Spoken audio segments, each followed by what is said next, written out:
बात करेंगे मांग की। मांग होती क्या है? अगर आप पढ़ रहे हो तो एक बुक की मांग करोगे, लिख रहे हो एक पेन की मांग करोगे, किसी को कॉल करनी है तो फ़ोन की मांग करोगे, आपको गर्मी लग रही है कूलर चाहिए तो कूलर की मांग करोगे। तो ये मांग का कंसेप्ट है क्या? ये मांग का कंसेप्ट आया कहाँ से? मांग का कंसेप्ट अर्थशास्त्र में है और हम बारीकी से इसको पढ़ेंगे। सामान्यतः हमें इसके बारे में जानकारी है कि मांग क्या होती है। किसी चीज़ की इच्छा हुई, उसे खरीद लेते हैं, उसके लिए पैसा है, टाइम है, बाज़ार है, जहाँ भी हम जाके खरीद लेते हैं वो होती है मांग। इसकी एक पार्टिकुलर डेफिनेशन पढ़ेंगे, डिटेल में पढ़ेंगे। और सबसे महत्वपूर्ण बात यह है कि इसके अंदर हम ग्राफ बनाएंगे, मांग वक्र बनाएंगे। तो मांग वक्र की सहायता से हम मांग वक्र को देखकर ये चीज़ें फाइनल कर लेंगे कि मांग बढ़ रही है, घट रही है, कि मांग की सिचुएशन क्या है। हम बात करते हैं मांग की परिभाषा की। मांग का संबंध वस्तुओं की उस मात्रा से है, सेवा से है, जिसे एक उपभोक्ता वस्तुओं और सेवाओं की दी गई कीमत तथा एक निश्चित समय पर खरीदना चाहता है। वस्तुओं की उस मात्रा, वस्तु है ये, कोई मात्रा खरीदेंगे हम। मुझे मार्कर खरीदना था, मार्कर एक खरीदा या दो खरीदे, मात्रा होगी। सेवा, वस्तु और सेवा में अंतर है। वस्तु फिजिकली होगी जैसे मार्कर है, सेवा क्या होगी? जैसे हमें यातायात सेवा चाहिए, एक जगह से दूसरी जगह जाना हो तो हमें यातायात सेवा चाहिए या रेल सेवा चाहिए। स्वास्थ्य खराब हो गया तो स्वास्थ्य सेवा चाहिए। तो वो होती है सेवा की मांग करना। सेवा से है जिसे एक उपभोक्ता, उपभोक्ता होता है वस्तुओं का इस्तेमाल करने वाला। एक ग्राहक भी होता है। ग्राहक अलग होता है, उपभोक्ता अलग होता है। ग्राहक कौन होता है? ग्राहक वस्तुओं को खरीदने वाला होता है, उपभोक्ता वस्तुओं को काम में लेने वाला होता है, इस्तेमाल करने वाला होता है। लाइक जैसे मैंने मार्कर खरीदा, मेरे लिए खरीदा, तो मैं एक ग्राहक हुआ, और जब मैं इसको यूज कर रहा हूं तो मैं इसका उपभोक्ता हुआ। आपके फादर ने आपके लिए ड्रेस खरीदी, आपके फादर ग्राहक हैं और आप इसको यूज कर रहे हैं तो आप उपभोक्ता हो गए। ये एक हल्का सा फर्क है इनमें। वस्तुओं और सेवाओं की दी गई कीमत, कोई ना कोई कीमत तो होगी, तथा एक निश्चित समय भी होगा, पर खरीदना चाहता है कौन? एक उपभोक्ता खरीदना चाहता है, उसको हम मांग कहते हैं। मांग के लिए ये 5 घटक है जो होने आवश्यक है। इच्छा हुई, मुझे लगा कि मुझे लेक्चर बनाना है, एक लेक्चर तैयार करना है, तो मेरी इच्छा हुई, ठीक है। पैसा चाहिए, किस लिए पैसा चाहिए? मुझे एक व्हाइट बोर्ड खरीदना था, इसलिए मुझे पैसा चाहिए। इसकी कीमत क्या है? कीमत का पता लगा, इसकी कीमत है 2000 रुपये। समय, हाँ मुझे अभी लेक्चर तैयार करने थे, इसी महीने तैयार करने थे, उस हिसाब से मैंने ये समय फाइनल किया। स्थान, एक जगह जहाँ पे मैं बना रहा हूँ, ये लेक्चर तैयार कर रहा हूँ। तो यानी ये सारी चीजें मिली तब जाके मेरी मांग पूरी हुई, तो हम कहेंगे भी हाँ मांग पूरी हुई। ये छोटे छोटे घटक हैं, इनको साथ लेके चलेंगे और इनकी वजह से क्या होगा? मांग पूरी होगी। अगर इसको एक को भी मिस कर दो आप तो मांग पूरी नहीं होगी। समय, बिना समय के कोई अस्तित्व भी नहीं रहेगा मांग का। लाइक जैसे गर्मियों के कपड़े हैं या सर्दियों के कपड़े हैं, तो एक समय के साथ ही तो हम प्रयोग करते हैं उनका। एक स्थान, यहाँ क्या है? स्थान का मतलब है यहाँ से बाजार। यहाँ एक बाजार से खरीदते हैं कोई भी वस्तु की पार्टिकुलर बाजार तो होगा ना, कोई भी सेवाएं होगी, चाहे सब्जी मंडी है, चाहे अनाज मंडी है, चाहे हॉस्पिटल की सेवाएं हैं, चाहे स्टडी लेवल की सेवाएं हैं, जो भी होगी इनकी वजह से पूरी होगी। हम बात करेंगे मांग तालिका क्या होती है। तालिका होती है एक स्टेटमेंट लिखेंगे, इसमें एक टेबल बनाएंगे और टेबल के बिहाफ पर हम ग्राफ बनाएंगे। उस ग्राफ में ये देखेंगे कि मांग वक्र बनता कैसे है, उसका फर्क क्या है, हम उसको पहचानते कैसे, क्या सिस्टम रहेगा। एक सिंपल सा ग्राफ यहाँ से शुरू होगा, उस ग्राफ के ऊपर हम काम करेंगे और चैप्टर को पूरा करेंगे। मांग तालिका देखिए, कि प्राइस है मानो किसी वस्तु के 50 रुपये, हमने कहा हम तो एक क्वांटिटी खरीदेंगे, उसने कहा कि 40 रुपये, तो हम 2 खरीद लेंगे। फिर 30 रुपये हुए, 3 खरीद लेंगे। 20 हुए, कोई ना 4 खरीद लेंगे। 10 हुए, 5 खरीद लेंगे। क्यू लिखा है, क्यू का मतलब है क्वांटिटी डिमांड, पी का मतलब है प्राइस यानी कीमत। यहां हम बनाएंगे इसका ग्राफ।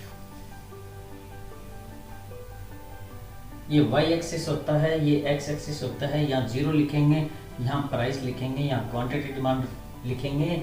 ये जो मैंने x y 0 p q लिखे हैं, ये सबसे पहले हम तैयार करेंगे। कोई भी ग्राफ बनाएंगे हम मांग में, तो ऐसा पहले बनाएंगे। प्राइस को हमें यहाँ रखना है, क्वांटिटी डिमांड को यहाँ रखना है। ग्राफ कैसे बनेगा? अब इसके क्वांटिटी डिमांड 1 2 3 4 5 6, 1 2 3 4 5 6, 10 20 30 40 50।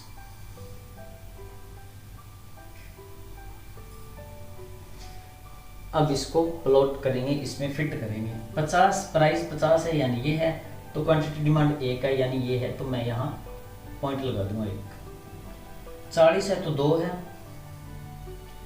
40 है तो 2 पे लगा दिया। आगे 30 है तो 3 पे,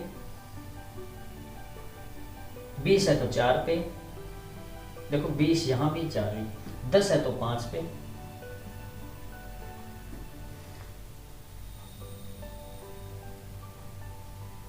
इनको पॉइंटों को मिला देते हैं हम। मिलाने के बाद यहाँ लिखेंगे हम डी डी, डी मतलब डिमांड करो। इस पॉइंटों को ऐसे मिला भी सकते हैं।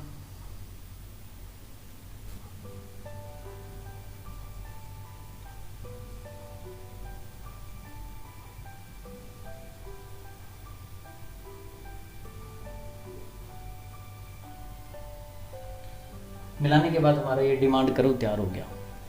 अब एक विशेष ध्यान ये रखनी है कि इसके अंदर जो डिमांड करो है हमें क्या दिखाई दे रहा है, इसका संबंध क्या है प्राइस के साथ और क्वांटिटी के साथ। तो हम ये कहेंगे एक चीज़ जैसे प्राइस बढ़ रही है, क्वांटिटी डिमांड कम हो रही है, प्राइस कम हो रहे हैं तो क्वांटिटी डिमांड बढ़ रही है। ये रिलेशनशिप है। अगर एक चीज़ बढ़ रही है, एक चीज़ घट रही है, पूरे अर्थशास्त्र की बात कर रहा हूँ, अगर ऐसी चीज़ें हैं एक चीज़ बढ़ रही है एक चीज़ घट रही है, तो उसको हम कहेंगे नेगेटिव। नेगेटिव मतलब नकारात्मक या ऋणात्मक। ये मांग वक्र है तो इसका लिखेंगे मांग वक्र। नकारात्मक ऋणात्मक यानी प्राइस और क्वांटिटी के साथ नकारात्मक रिलेशनशिप है, ऋणात्मक या नेगेटिव रिलेशनशिप है। ये है मांग वक्र। साधारण सा है। मांग के बारे में बात कर रहे थे तो इसमें 2 टाइप पढ़ेंगे हम, व्यक्तिगत मांग और बाजार मांग।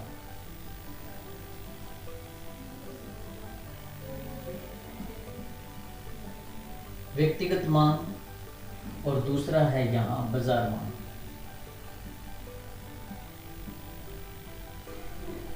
व्यक्तिगत मांग की अगर बात आएगी तो हम यहाँ क्या करेंगे कि यहाँ एक क्रेता होगा,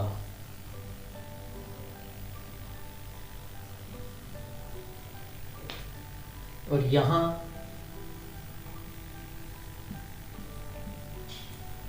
अनेक क्रेता होंगे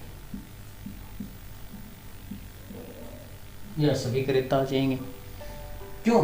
क्योंकि बाजार नाम आया, या बाजार मांग की बात करें, बाजार मांग में तो सारे ही आ गए। व्यक्तिगत मांग में एक व्यक्ति के बारे में बात कर रही है।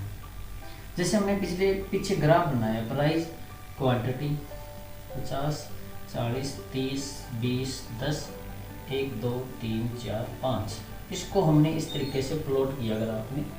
यहाँ प्राइस था y 0 x q, इस तरीके से जो प्लॉट किया था हमने,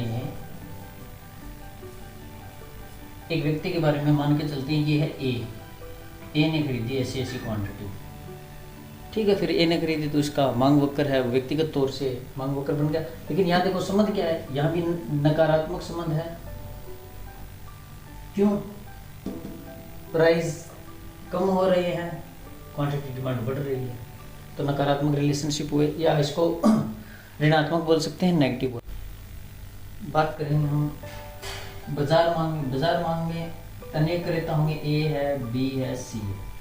50, 40, 30, 20, 10 ये प्राइस है। ए बोला मैं एक खरीदूंगा, 2, 3, 4, 5 इस तरीके से प्राइस कम होते गए इसमें बढ़ती गई।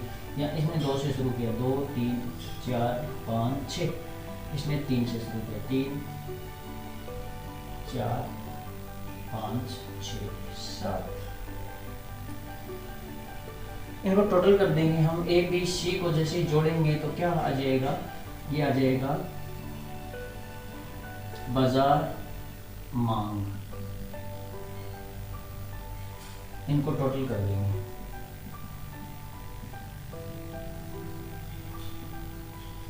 टोटल करने से 3 2 5 1 6 6 4 3 7 2 9 9 और 3 11, ये हो गया 6 5, ये हो गया 4 15, ये हो गया 18। अब हम क्या करेंगे, प्राइस ये लेंगे, क्वांटिटी डिमांड अपन ये लेंगे, क्योंकि ये टोटल क्वांटिटी होगी ना 6 9 11 15 18। अब इसका ग्राफ बनाते हैं हम यहाँ पर।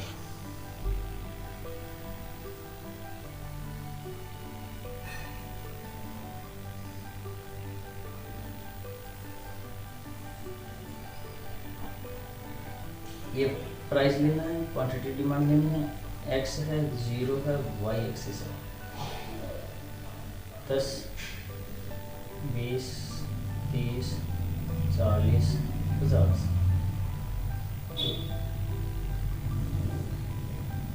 इनको देखते हुए काम क्या करेंगे, स्केल ले लेते हैं 3 का, 3 6 9 12 15 18 को ले लेते हैं।